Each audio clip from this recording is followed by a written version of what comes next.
Bonjour, je m'appelle Alex Bisping, je joue le fuyard. Bienvenue dans le balado des dangereux.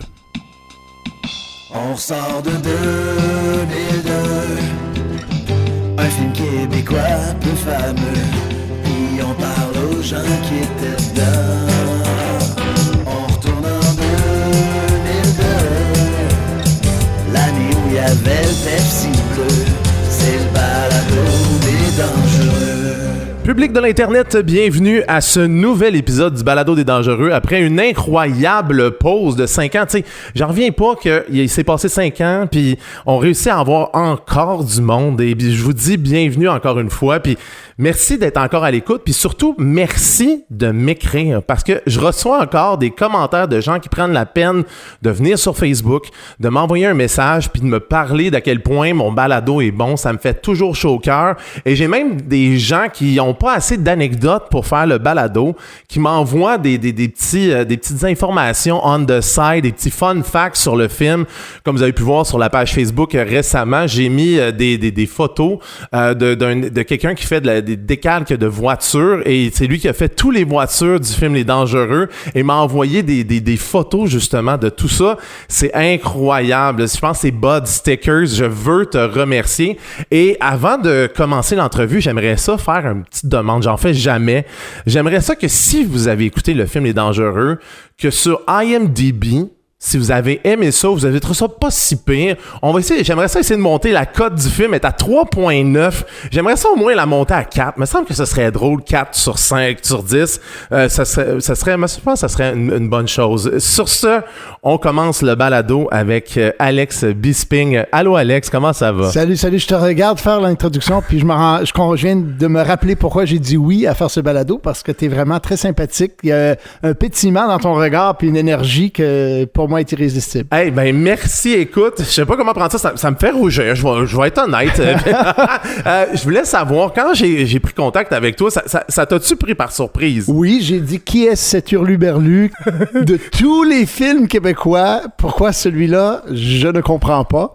Mais regarde, tout est dans la nature, tout existe. Je suis curieux de savoir pourquoi tu as dit oui à ça. Tu sais, il y a plein de monde qui ont dit non. Pourquoi toi, tu trouvais ça important de dire oui? Parce que j'ai rien à cacher, j'ai rien à me reprocher, y a rien de négatif comme en soi de ma relation avec ce film-là. Puis pourquoi pas? Je dis oui à presque tout, moi, tu sais. Les acteurs comme moi, tu sais, je suis pas une vedette, fait que je dis oui à tout. On m'offre de quoi? Je dis ben oui. OK, parfait. Donc, on commence, on embarque dans le train des dangereux. Là, avant les dangereux, Alex, tu faisais quoi? C'était quoi tes projets? J'ai eu la chance, je touche du bois en ce moment, j'étais encore à l'école de théâtre, puis j'ai commencé à avoir des contrats de manière régulière. Je décrochais les auditions. J'avais comme une bonne étoile, puis les auditions, ça a toujours bien été pour moi. Ça me dérangeait pas d'en passer, ça me stressait pas, je performe bien en audition. Puis je travaillais, j'ai toujours travaillé, j'ai toujours eu de la job. Fait que avant les dangereux et après les dangereux, il n'y a pas grand changement. Je travaillais régulièrement, je passais beaucoup d'auditions en anglais et en français. À l'époque, je faisais de la pub aussi. Fait que je passais des auditions quasiment à toutes les semaines. Puis de temps en temps, il y en a une qui marchait. Puis celle-là, elle a décroché. Puis comment le projet Dangereux est apparu dans ta carrière? Comment il est venu à toi? Écoute, je viens de le dire, j'ai passé une audition, ce qui est assez étonnant. Puis, tu sais, j'ai revu le film parce que tu m'as demandé de le revoir. Je l'avais pas vu depuis l'époque. Puis je me suis rappelé, quand j'ai vu, tu sais, dans les titres, Muriel Laferrière, qui était une directrice de casting, je pense qu'elle a pris sa retraite, je suis pas sûr. Salut Muriel, si t'écoutes. J'ai passé une audition pour ça. Maintenant, si tu te rappelles de ce que je fais dans le film, je suis à l'écran pendant quelques secondes, puis je pense que je dis une phrase, puis l'audition, c'était cette phrase-là. J'ai dit, coudonc, tu m'as fait déplacer pour ça, puis il y a d'autres mondes dans la compétition pour ça, franchement.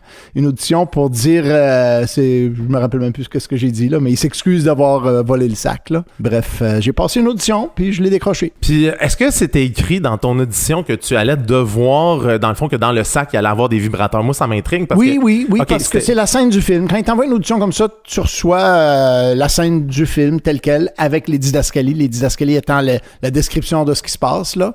Fait que c'était là. Tu sais, hors contexte, je comprenais pas, évidemment. Là, moi, je savais rien du film, là. OK, t'avais pas le scénario complet, t'avais juste ton bout à toi. Exact. T'as juste ta scène. Fait que hors contexte, tu dis, c'est weird, mais whatever, on va le faire, puis on verra ce que ça donne, puis je l'ai eu. Puis, dans le fond, le tournage, est-ce que ça a duré juste une journée pour une scène aussi courte ou... Dans le contrat, si on veut, il y avait une journée garantie. Tu sais. OK. Et c'est comme ça que ça marche. On est payé par jour de travail, nous, les acteurs. Tu sais. Peu importe combien d'heures tu travailles dans la journée, on est payé un forfait, là, un cachet, temps par jour. Puis, il y a un minimum UDA, puis nos agents peuvent négocier à la hausse. Puis, je me souviens que pour ce contrat-là, j'avais été négocié genre probablement 125, tu sais, donc 25% de plus que le minimum UDA, mettons, ou 150%. Puis, ils avaient dit garantie une journée, ça va peut-être prendre 2 jours parce que c'est dans 2 endroits différents, tu sais, dans le Vieux-Port et dans une station de métro. Fait qu'ils ont dit peut-être qu'on va essayer de mettre ça en une journée, mais ça risque de 2 jours. Et puis, ça a fait au total, finalement, parce que jour après jour, j'ai passé des longues journées dans ma loge, puis à errer sur le plateau parce que il y avait des retards phénoménaux. Ils savaient aucun bon sens, le retard qu'il y avait dans ce film-là. J'ai fini par faire 7 jours de tournage. Pour une scène aussi courte que pour ça? Quelques secondes à l'écran, je veux dire, ça n'a aucun bon sens. Ça n'a aucun... Et puis je me le disais, pincez-moi quelqu'un, parce que moi, l'argent rentre. Hein. Moi, j'étais content. Ben oui. Quand tu acceptes un contrat comme ça, on va se le dire, c'est pas pour l'art, c'est pour gagner sa vie, là. Fait que j'étais content. Ça a payé des comptes. Mais t'es pas le premier qui me dit qu'ils ont attendu. Écoute, si je sais pas si tu l'as écouté, mais Didier Lucien dit que c'était tellement long qu'il est allé s'acheter une Xbox et il a joué dans sa loge en attendant justement parce que les délais d'attente étaient vraiment interminables. Là. Fait que t'es pas le premier qui me dit ça, mais je suis surpris que pour un rôle aussi court, t'as été payé 7 jours. Ça n'a aucun bon sens. Puis tu sais, tu passes la journée entière dans ta loge, puis là, t'es écœuré, là. C'est plate, c'est longtemps, là. C'est petit, une petite trailer, c'est une petite chambrette avec un petit lit pas confortable. Le temps est long, mais tu te dis, bon, je fais de l'argent. Il y a de la nourriture en masse pour tout le monde. Puis là, vers la fin de la journée, tu te dis, non, je pense que je tournerai pas. Le soleil se couche, puis moi, c'est 2 jours. Ils viennent te voir, puis ils disent, t'es-tu disponible demain par hasard? Ben oui. Oui, je suis disponible, bien sûr. Puis 7 jours comme ça. Ça n'a pas de bon sens quand tu y penses. Est-ce que tu avais le droit d'aller voir le plateau pendant ou il faut que tu restes dans ta loge absolument? Là? Non, les acteurs ont comme, disons, une position un peu privilégiée. Il n'y a personne qui... On peut faire beaucoup de choses que d'autres gens ne peuvent pas faire. Fait que oui, bien sûr qu'on peut aller. Puis moi, j'y allais souvent parce que j'aime ça. J'aime ça, les plateaux de tournage. J'allais observer, j'allais regarder. Tu sais, j'ai toujours beaucoup travaillé. Fait que je connaissais tous les techniciens. Je les connais tous. Okay. Maintenant, c'est tous des nouveaux maintenant. Hein. Ça, c'est drôle parce qu'à mon âge, les techniciens qui ont mon âge sont tous à la retraite. T'sais? OK, fait que là, il y en a presque là, plus. c'est plein de nouveaux visages que je connais pas, mais ils ont la même passion puis le même drive. Mais à l'époque, je connaissais tous les techniciens à Montréal. Fait que je leur jasais, je leur parlais. Puis c'était social, là, mais on tournait pas. Puis est-ce que tu parlais plus avec les techniciens ou avec les autres acteurs qui ne tournaient pas à ce moment-là? Il y avait pas tant d'acteurs, moi. Les 6 des 7 journées étaient dans le Vieux-Port, où il y avait, je m'en souviens, Pierre Lebeau et Didier Lucien, qui étaient comme en stand-by, eux autres aussi, mais je me rappelle pas de leur avoir même parlé, à part un salut, bonjour. Maintenant, je sais pourquoi. Ils jouaient à Xbox dans l'horloge. Ça, c'était avant l'époque des téléphones cellulaires. Là. Il n'y avait pas de téléphone cellulaire, ou s'il y en avait, il était rudimentaire. Il n'y avait certainement pas d'écran intelligent. Là. On n'avait pas accès à rien. Fait que tu apportais un livre, une revue, un journal en papier où tu parlais avec des gens. Puis c'est ça que je faisais. Non, c'est ça. Parce que les téléphones cellulaires ont commencé intelligents en 2006-2007. Fait qu'on était bien avant ça. Là. Ouais. Puis dans les jours où tu as tourné, c'était comment ton expérience de tournage? On peut les diviser en deux, c'est-à-dire la scène du Vieux-Port et la scène du métro de Montréal. C'était comment? Tu décortiques ça comme si c'était une œuvre. L'œuvre, mon œuvre. Mais je suis un passionné. Oui, c'est fantastique. C'est fantastique. Ben, d'ailleurs, je me suis vu à l'écran quand j'ai revu le film. Puis j'étais impressionné par mes capacités athlétiques. Je courais pas à peu près. Hein? Ben oui, c'est pas mal ça ta scène. Là. J'y allais full pin, là, je courais vite. Puis ce qu'on voit à l'écran, ben dis-toi que j'ai couru. Ce qu'on voit à l'écran, j'ai fait ça au moins 10, sinon 15 ou 20 fois. Là. J'ai couru, j'avais mal aux jambes. Là. J'avais les jambes brûlées. Là. C'est dur. Courir maximum, puis recommencer, toujours au maximum. C'est OK. Est-ce qu'on le faisait parce que c'était pas optimal ou on voulait avoir plusieurs plans de la même scène? Il y a plusieurs plans de moi en train de courir. Au moins 4 ou 5 angles différents. Puis chacun de ceux-là a été refait Dieu sait combien de fois. Ça avait pas de bon sens, je trouvais. On les refaisait. Puis est-ce qu'à un moment donné, tu peux comme dire, toi, c'est assez. Est-ce que ça t'aurais pu dire ça non. ou est-ce que tu l'as dit? Non. Jamais, j'ai jamais dit ça. Non. Sauf maintenant, je me le permets. Quand, disons, je trouve que ça n'a pas de bon sens, je le dis maintenant. À l'époque, jamais j'aurais rien dit. Jamais. C'était oui à tout, puis go. Puis tu as eu aussi la chance de tourner dans le métro de Montréal, ce qui est quand même assez rare dans notre cinéma. Tu sais, tu as tourné à la station de Namur, si je me trompe pas. Qui est particulière à cause de sa profondeur, puis c'est un décor particulier, Namur, là, c'est beau. C'est comment l'expérience? Parce qu'en pleine nuit. C'est ça, parce que c'est fermé. Après la fermeture, donc c'est tournage de nuit. Stéphane Rousseau s'est blessé assez... Je veux pas dire grièvement, mais c'était un gros bobo, là. C'est un gros bobo qui s'est fait. Ben oui, il s'est ouvert le derrière. Puis moi, je me souviens, avec mon expérience, je regardais ça, puis je trouvais que ça avait aucun bon sens que ce soit pas un cascadeur. Moi, jamais j'aurais fait ça en Milan. C'était très dangereux, ce qu'il a fait. Puis pourtant, il y en avait des cascadeurs. Je sais qu'il y en avait, je sais. Puis je me souviens pas, fait que je ne veux pas me mouiller, qui a mis de la pression sur qui, mais c'est sûr qu'il y a quelqu'un. C'est peut-être Stéphane qui a dit « je veux le faire », mais je suis pas sûr. Peut-être que quelqu'un lui a dit « Hey, ça serait cool si c'était toi, ça serait plus hot, on te verrait », puis il s'est peut-être fait convaincre.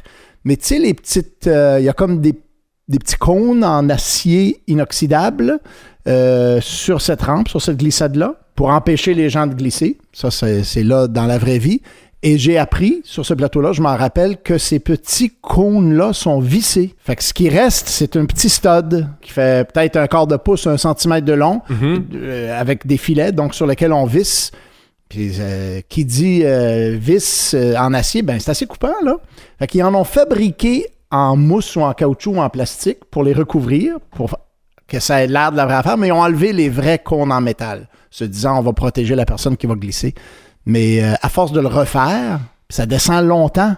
Puis comme toute chose qui descend, ben plus tu descends longtemps, plus ça accélère. Fait que ça allait vite en tabarnouche à la fin, là. Non, c'est sûr. Puis il était extrêmement habile. Je me souviens d'avoir admiré son agilité à Stéphane de sauter par-dessus chacune de ces bosses-là. Tu sais, tu descends, puis là, tu donnes un petit coup, les fesses dans l'air pour éviter de frapper ces cônes-là. C'est sûr.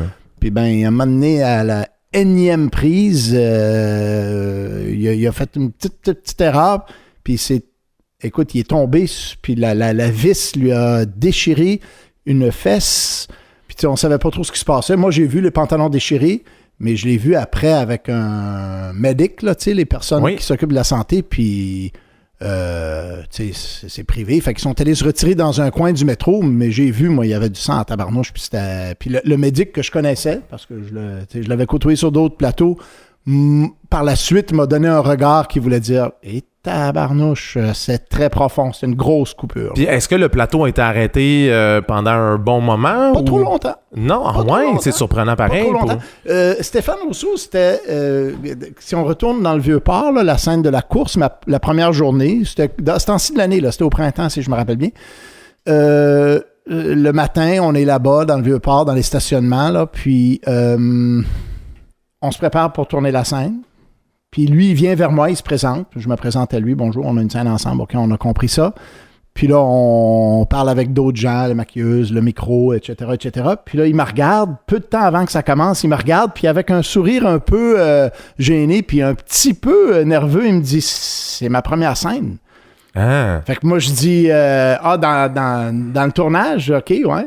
T'as pas encore tourné? Il dit « Non, à vie. » Je dis « Oh! » OK, fait que lui, c'est vrai, il y avait c'était sa première scène à vie. Fait que, écoute, j'ai serré la main. J'ai dit, ben, c'est un bon baptême, là. Je suis honoré, je suis content pour toi. Puis tu vas voir, ça va bien aller. Suis-moi. Tu sais, quand on dit, suis-moi, ben là, c'était vraiment le cas. Suis-moi, tu vas voir. Là, t'as juste à me suivre. Ça va être facile. Puis c'était quoi l'ambiance sur le plateau? J'ai pas beaucoup de souvenirs de ça parce que, comme je t'ai dit, je connaissais tous les techniciens. Fait que c'était bon enfant, comme ce l'est toujours sur les plateaux, à moins d'exceptions extrêmes. J'ai vécu ça une couple de fois dans ma carrière, mais rarement. Règle générale, ça se passe bien. Les gens sont polis, les gens sont gentils, puis ça se passe bien. Il n'y a rien à dire à ce niveau-là. C'est un plateau bien correct, là. À part l'attente. Seigneur, que ça attendait longtemps. ça, ben, c'est pas à moi de blâmer quelqu'un, mais il y a quelqu'un, il y a une erreur là-dedans quelque part. Là. On va se le dire, là, c'est pas normal, là, parce que c'est de l'argent. Non, c'est sûr. Une journée de tournage, là, si tu calcules tous les techniciens, la location des voitures, des endroits, combien tu penses ça peut coûter une journée de tournage? Ça coûte cher en tabarnak. Je sais pas, mais je sais que le total du film a été de 7,2 millions, le budget. Là. Ça, je m'en souviens, ça se parlait sur le plateau. C'est le plus gros budget jusqu'à à jour là, pour un film québécois. Aucun film québécois avait eu autant d'argent. C'est ça, mais après ça, je pense que c'est le Rocket qui a battu. Puis entre le Rocket et les Dangereux, il y a une grosse marge. Ouais, là, c'est ça, l'argent, ouais, en tout cas. Moi, j'avais de l'expérience que certains autres acteurs québécois n'avaient pas, c'est-à-dire que j'ai tourné beaucoup sur des plateaux américains. À cette même époque-là, il y avait beaucoup de films américains qui tournaient à Montréal, dont la même année, un film qui s'appelle encore Pluto Nash. Je souhaitais que tu ailles à Pluto Nash. Ben, il y a un parallèle à faire parce que c'est deux films qui avaient vraiment trop d'argent pour leur propre for their own good qu'on dit en anglais. T'sais, il n'aurait pas dû avoir autant d'argent. Ça avait aucun bon sens. Ça leur remontait à la tête, on dirait, là. Voyons donc, t'as pas besoin... Pluto Nash, ça avait aucun bon sens, le budget de ce film-là. Ça avait aucun bon sens. C'était fou. Fait que il y avait comme une démesure puis une folie des grandeurs qui fait que tout le monde est obsédé avec certains éléments qui sont pas artistiques, qui ont rien à voir avec la créativité ou avec l'inventivité ou l'art. C'est plus de l'art, là.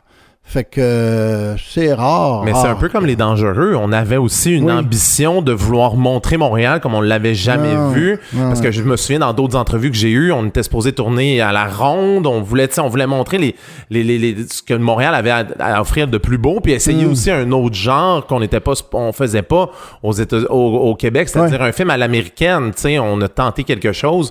Puis c'est le fun que tu ailles là-dessus. Est-ce que le plateau de Pluto Nash a des similarités avec ce que tu as vécu dans Les Dangereux? La grande différence, c'est que Stéphane Rousseau était exceptionnellement gentil et sympathique et ouvert et willing. Il voulait. Tu sais, ses yeux étaient ceux d'un garçon de 10 ans à Walt Disney. Là. Il était vraiment content puis excité d'être là. Puis ça, c'est le fun. Là. Tu sais, pour un lead, là, pour un rôle principal, c'est important.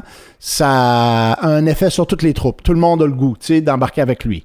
Ceci étant dit, sauf respect pour lui, on se connaît pas. C'est la seule fois qu'on s'est rencontrés, puis tu sais, c'était rapide. Mais c'est pas son casting. Ouais, je comprends. Stéphane Rousseau, à ce que je connais de lui, il y a un casting de winner. C'est vrai. Puis c'est lui qui pogne la belle fille. C'est lui qui a un beau char. C'est un gars, il donne ça comme casting, là, tu sais, comme feeling. C'est un gars qui gagne. Mais il y avait des rumeurs, il y a des rumeurs que j'ai entendues qui m'ont jamais été confirmées. En tout cas, s'il y a des gens de la prod qui veulent m'écrire, allez-y. Mais que Stéphane Rousseau aurait aimé que le film se termine avec lui, avec Véronique Cloutier, que leurs deux personnages finissent ensemble. Je sais pas. Ça, j'en sais rien. Mais tout ça pour dire que c'est un anti-casting parce que le personnage, selon moi, devrait pas être beau, devrait pas être winner. C'est un loser, le personnage. Fait que ça marche pas. Le casting en partant, pauvre Stéphane Rousseau, il s'en est peut-être pas rendu compte, ou je ne sais pas, mais c'est pas toi. Tu pourras jamais jouer ça. Un acteur aguerri, avec beaucoup d'expérience de scène, là, de théâtre et tout ça, serait capable, mais il faut pas ambitionner. Là. C'est un miscast pour moi. C'est une erreur de casting. Sauf respect pour la personne en question, pour Stéphane Rousseau. Lui, il n'y est pour rien. Tout le monde aurait dit oui, on t'offre ça, ben oui, je vais le faire, mais non. Mais c'est parce qu'on voulait des grosses vedettes pour rentrer dans l'argent, puis pour avoir des entrées au cinéma, puis rentrer... Parce que là, il y a un parallèle avec Pluto Nash. Tu vois, Eddie Murphy avait eu une suite d'immenses succès, là, des succès monstrueux au box-office. Fait qu'on a créé un film de toutes pièces autour du fait que lui serait là, sans plus. Puis Pluto Nash est un scénario vide, il se passe rien, il n'y a pas d'histoire, on s'attache à personne, on s'en fout, c'est plate, Pluto Nash, c'est vraiment un navet, mais il y a un humoriste vedette dedans. Fait qu'on pense que, tiens, le public, il va gober ça, mais il est là le parallèle. Comme dans Les Dangereux, on avait un humoriste vedette aussi. Avec la différence que Eddie Murphy était exceptionnellement antipathique. Dans mon histoire d'acteur, je pense je pense que c'est l'acteur le plus antipathique avec lequel j'ai jamais eu à travailler. Mais dans le fond, à quel point, mettons, qu'est-ce qu'il faisait? Je vais te donner un exemple. Oui, vas-y. J'avais une scène avec lui, on est assis à une table dans un café, puis tu sais, quand on tourne une scène, il y a toujours un plan large, donc la caméra est loin et capte la scène. Et, quand tu regardes le film, c'est la première seconde pour situer le public. Ah, nous sommes dans un café et deux hommes se parlent. Bon. Ensuite, elle se rapproche. Puis on se sert de ça après dans le montage, n'est-ce pas? Puis après ça, la caméra va derrière moi pour filmer le visage de, mettons, Eddie Murphy dans ce cas-ci. Et ensuite, elle va derrière lui pour filmer mon visage. Bon, j'explique ça là, pour les gens qui ne le savent pas. Alors, la même scène est tournée de nombreuses fois d'angles différents. Alors, pour toutes les scènes où c'était moi, qu'on était loin, des plans larges, ou que la caméra était sur moi, c'était une doublure d'Eddie Murphy. Ben voyons donc. Qui était, je l'ai appris, un chauffeur de taxi de Los Angeles. OK, fait que lui, il suivait Eddie Murphy. Tout ce qu'il y avait, lui, c'est qu'il ressemblait vraiment beaucoup à Eddie Murphy, mais c'est un monsieur, sauf respect, qui était dépourvu de toute forme de talent. Il savait absolument rien faire. C'est à peine s'il était capable de me regarder dans les yeux. Puis il disait plus ou moins le texte. Des fois, c'était une tierce personne en dehors qui lisait le texte pour que moi, je sache quand parler. Mais j'avais personne avec qui jouer, là. Quand tu es un acteur, tu as besoin d'une paire d'yeux à regarder. Mais puis c'est un échange d'énergie. Là, c'était 0 puis une barre. Mais c'est sûr, voyons donc. Ça s'appelle comment une personne qui fait ça? C'est un... Ouais, c'est ça. Mais quand tu étais en plan plus large avec lui, est-ce que c'était le classique, il te parlait vu qu'il faisait sa scène, mais après ça, c'était comme, je sais plus de voir. Il se calissait de moi bien. Puis là, il est arrivé pour son gros plan. Il est arrivé, puis là, c'était toute une cérémonie, toute une affaire. Les figurants et les techniciens avaient reçu l'instruction de ne pas le regarder dans les yeux. Alors, tout le monde détournait le regard vers le sol. Je regardais ça, je dis, voyons, qu'est-ce que c'est ça, cette affaire-là? Puis là, il arrive avec son équipe de jeunes, des jeunes hommes noirs habillés en habit de jogging à 1000$. Là, tu t'imagines un habit de jogging qui coûte beaucoup trop cher, et tous exceptionnellement beaux et un peu efféminés. Fait que 4-5 garçons de 17 à 19 ans, super beaux, comme des jeunes mannequins, si on veut. Et lui, ils suivent Eddie Murphy. Et puis là, il y a sa scène à lui, là, c'est un gros plan. Là, il est là, puis il se donne. Là. Il est bon, il performe bien. Puis moi, je suis comme un peu déboussolé parce que c'est la première fois que je le vois faire la scène. Puis là, quand la scène est finie, je vois que son... Là, je m'excuse, je m'en vais sur... Je parle pas moi, j'adore ça, là, en ce moment. Je vois tes paroles. Là. Son regard, aussitôt qu'il a fini sa scène, son regard se détourne, tu sais, derrière moi. Je dis, qu'est-ce qu'il regarde? C'est bizarre. C'est coupé, la caméra est coupée, puis son regard continue de regarder. Fait que moi, je me tourne en arrière pour voir que son passé, là, son groupe de jeunes et faibles, là, ils sont accroupis à une certaine distance, puis lui font des gros thumbs up. « Hey, t'es bon, you were good, you were great, Eddie. » Mon Dieu. Fait que lui, il paye ces garçons-là pour que ces garçons-là lui disent « T'es beau, t'es bon. » Je dis « Voyons, qu'est-ce que c'est ça? Ça n'a pas de bon sens. Ça n'a pas de bon sens. » C'est même pas des bodyguards. C'est juste non, ils seraient pas capables d'arrêter de faire grand-chose de bodyguard. Là, c'est des jeunes garçons, tu sais, pas athlétiques pour 2 scènes. Là.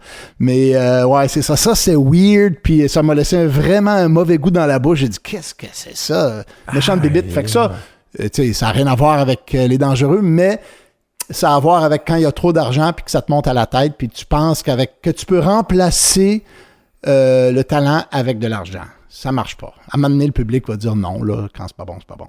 Puis si on retourne aux dangereux, est-ce que tu le savais lorsque tu faisais ta scène que les dangereux, ça allait pas être un succès genre au box-office ou avec le peu que tu savais, tu n'avais aucune idée que ça s'en allait vers ça? J'ai lu le scénario. C'est pas pour l'audition, mais une fois que je l'ai eu, j'ai demandé le scénario, puis on dit « Écoute, t'as pas un gros rôle. » J'ai dit « C'est pas grave, je veux lire le scénario. Je veux savoir dans quoi je m'embarque. » Puis, je vais être honnête, là, sauf respect pour les auteurs et toutes les personnes qui ont créé ce projet-là, j'ai lu le scénario, puis j'ai pas ri une fois, alors que ça s'appelait la comédie. Ceci est une comédie, et je n'ai pas ri, puis je suis un bon public, moi. J'ai pas ri. J'ai souri une fois. J'ai souri où Miro se fait brûler le bras. Là, c'est la scène que tout le monde parle, que c'est la meilleure scène du film. Ça, je l'ai souri. Je m'en souviens c'est drôle que je me rappelle de ça, mais c'est pour dire qu'il n'y a rien d'autre qui m'a fait sourire. Je l'ai trouvé plate, le scénario. Fait que quand je m'excuse là, aux gens impliqués. Là, on peut pas tout... Moi aussi, c'est pas tous des chefs-d'œuvre ce que j'ai fait. Puis que c'est ça, dans la vie, des fois, on fait ce qu'on peut. Mais fait que pour répondre à ta question, je l'ai fait comme on va à l'usine, on travaille, puis on pogne. Je savais ce que j'avais à faire. Je suis arrivé sur le plateau. Louis Saya est venu voir, il s'est présenté. Il savait déjà qui j'étais. Puis il dit, t'es-tu capable de courir, toi? Fait que là, j'ai dit, hey, il était un peu tard pour le demander. Hein? Ah, c'est ça, parce que c'était pas écrit. C'était pas écrit que tu courais ou. Ben, la scène, c'est un fuyard, là. Fait qu'on devine qu'il court, mais tu sais, des fois, dans un tournage, des fois, ils peuvent dire, finalement, il court pas, puis il s'enfuit en auto, je sais pas quoi. Mais il m'a demandé, es-tu capable de courir? Je dis, ben oui, je suis capable de courir. Une chance, hein? Parce que oui, c'est surtout sûr. Ça. C'est pas mal la définition de mon personnage. C'est ça, puis toi, t'avais pas de doubleur qui courait à ta place. Là, non. Fait que c'était tout toi. Là. Non, je me suis revu. Là, tu m'as demandé de le regarder, puis je l'ai revu, puis je me suis trouvé bon. J'ai dit, tabarnouche, j'en ai couru une shot parce que ce qu'on voit à l'écran, c'est j'ai couru 20 fois plus que ça, évidemment. Là, on l'a fait non, c'est sûr. Fois, puis tu me parlais aussi, en pré-entrevue, juste avant qu'on commence à enregistrer, que t'as assisté à un visionnement. Oui, je suis allé, on a été invité, alors je ne sais pas maintenant, j'ai compris, là, c'est pas une polémique, là, mais j'ai compris qu'il y a eu plusieurs visionnements, je ne sais pas, c'était peut-être une première médiatique ou un visionnement d'équipe, parce que des fois ils font ça, ils font un visionnement juste pour l'équipe, en tout cas il y avait beaucoup de gens de l'équipe, ça je le sais, puis il y avait aussi des gens importants, parce qu'après il y avait comme un semblant, je veux pas dire un cocktail, mais les gens ont traîné après, puis ça parlait, puis il y avait des discussions importantes. Moi, je suis parti, il fallait que je rentre, je m'en rappelle, mais c'était au centre-ville. Je me rappelle même plus dans quel Je pense que c'est à la Place des Arts. Si c'est le visionnement... Ah, c'était à la Place des Arts! Je pense que oui. Si c'est le visionnement du film, c'est ça, c'est à cet endroit-là. Mon Dieu, regarde juste ça. Combien ça coûte, ça, louer la Place des Arts? J'en ai aucune idée. Ça n'a pas de bon sens, tu sais. Non, c'est ça. C'est le budget d'un court-métrage, là. Puis, ou même d'un long-métrage, un petit budget, je sais pas quoi. Ça n'a pas de bon sens de dépenser de l'argent de même. Là. Puis quand tu l'as vu sur grand écran, ça a été quoi? Est-ce que tu te souviens de tes premières impressions? J'étais déçu et en même temps, je me suis dit, ben oui, Alex, tu le savais, ce que j'ai vu à l'écran, c'est ce que j'ai lu dans le scénario. J'ai pas eu de bonne surprise. J'ai pas eu de moment de dire « Ah, tiens, et ça, c'est des maîtres. Ils ont réussi à faire un film écœurant avec un scénario médiocre. » Non, ils ont fait un film médiocre avec un scénario médiocre. Tu peux faire un mauvais film avec un bon scénario, mais pas le contraire. Tu sais, ça, c'est un dicton, là, tu sais. Ça prend un bon scénario en partant, puis le scénario, selon moi, n'était pas achevé. Il était pas prêt, là. Puis quand les critiques sortent... Moi, j'ai déjà rencontré, j'ai déjà rencontré un script doctor. Tu sais, j'ai étudié en Californie, puis à un moment donné, on a eu une conférence j'étais à l'université en jeu, là, puis on a eu une conférence d'un monsieur, puis lui, c'est un script doctor, puis lui, on l'appelle à la dernière minute. OK, puis c'est quoi ça job? On commence à tourner mardi, puis lui, vendredi, on l'appelle, puis on se dit, ça marche pas. Le scénario, il marche pas, ça lève pas.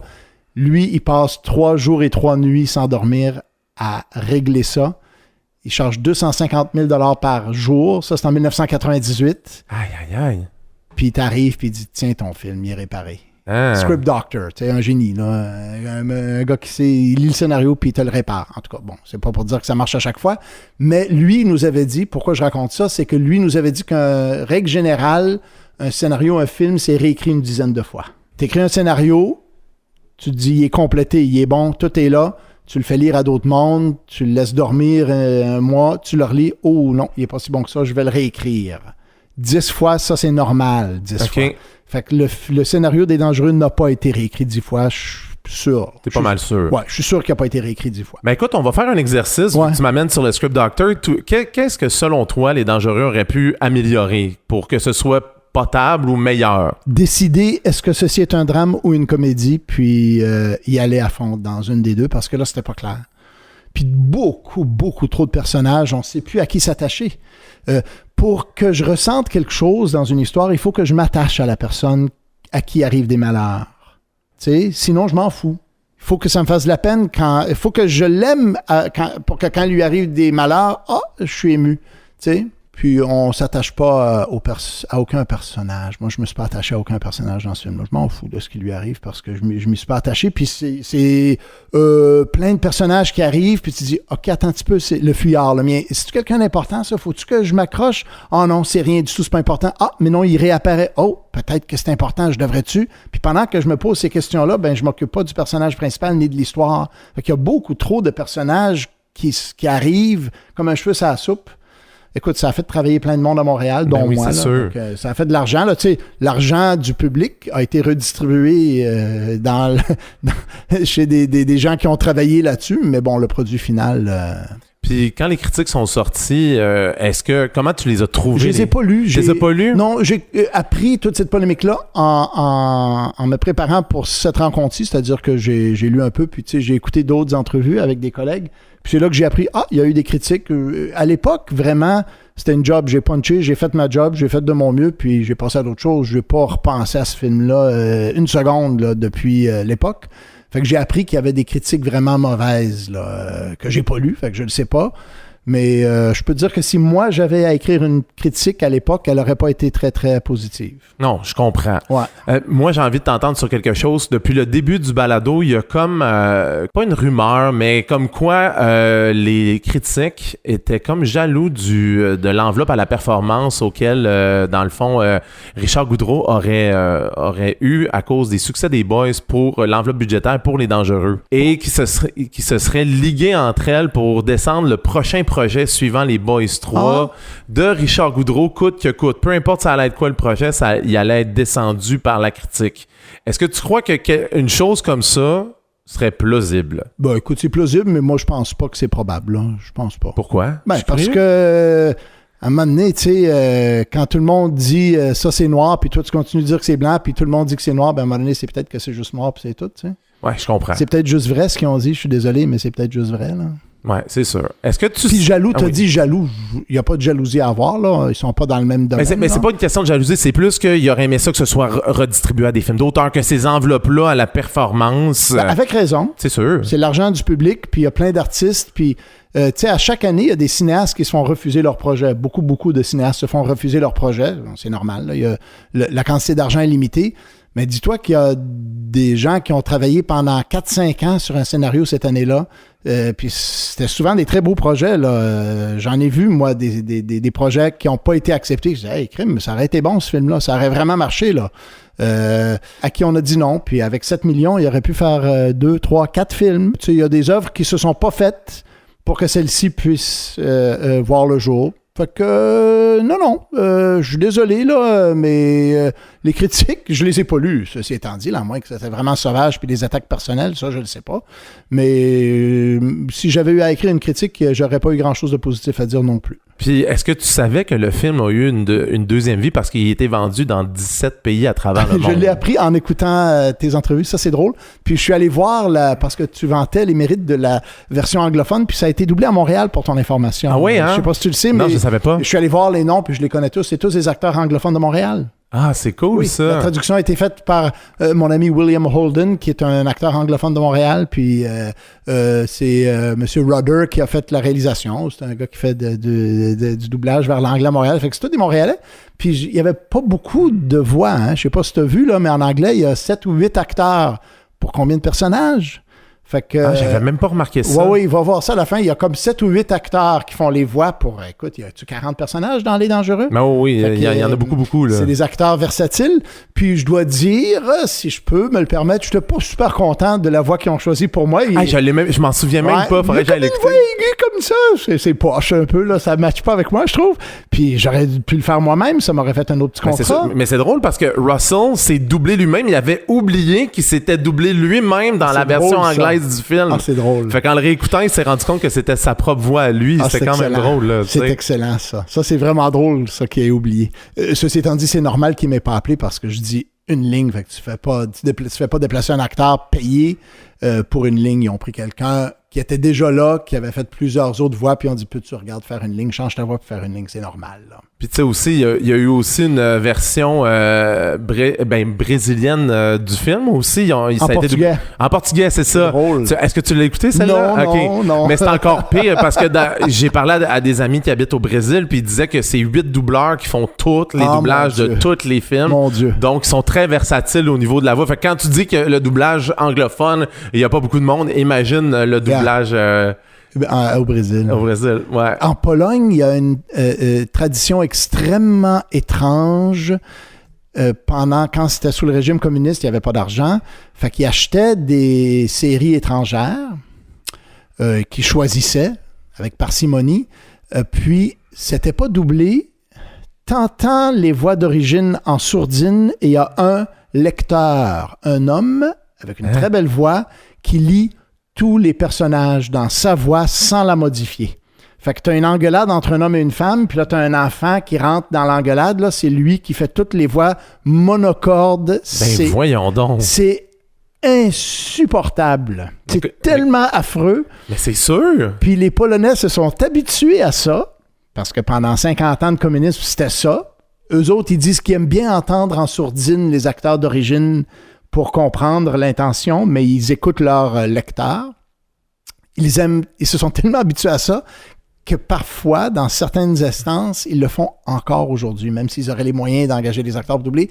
Il y a certains Polonais qui disent non, je veux le lecteur. C'est affreux, c'est insupportable à nos oreilles. C'est drôle. C'est quand même capoté. Ouais, fait que je me demande si Les Dangereux n'a pas été fait en Pologne. Je pense qu'il y a une version que j'essaie de mettre la main dessus, là, parce que j'en ai une couple de versions à la maison du film, là, tu sais. Mais je t'enverrai ça plus tard. Mais là, on tire à la fin. Déjà? Ben oui! Je voulais savoir, Les Dangereux dans ta carrière, ça représente quoi? Là, ça fait 25 ans là, aujourd'hui. Ça représente quoi?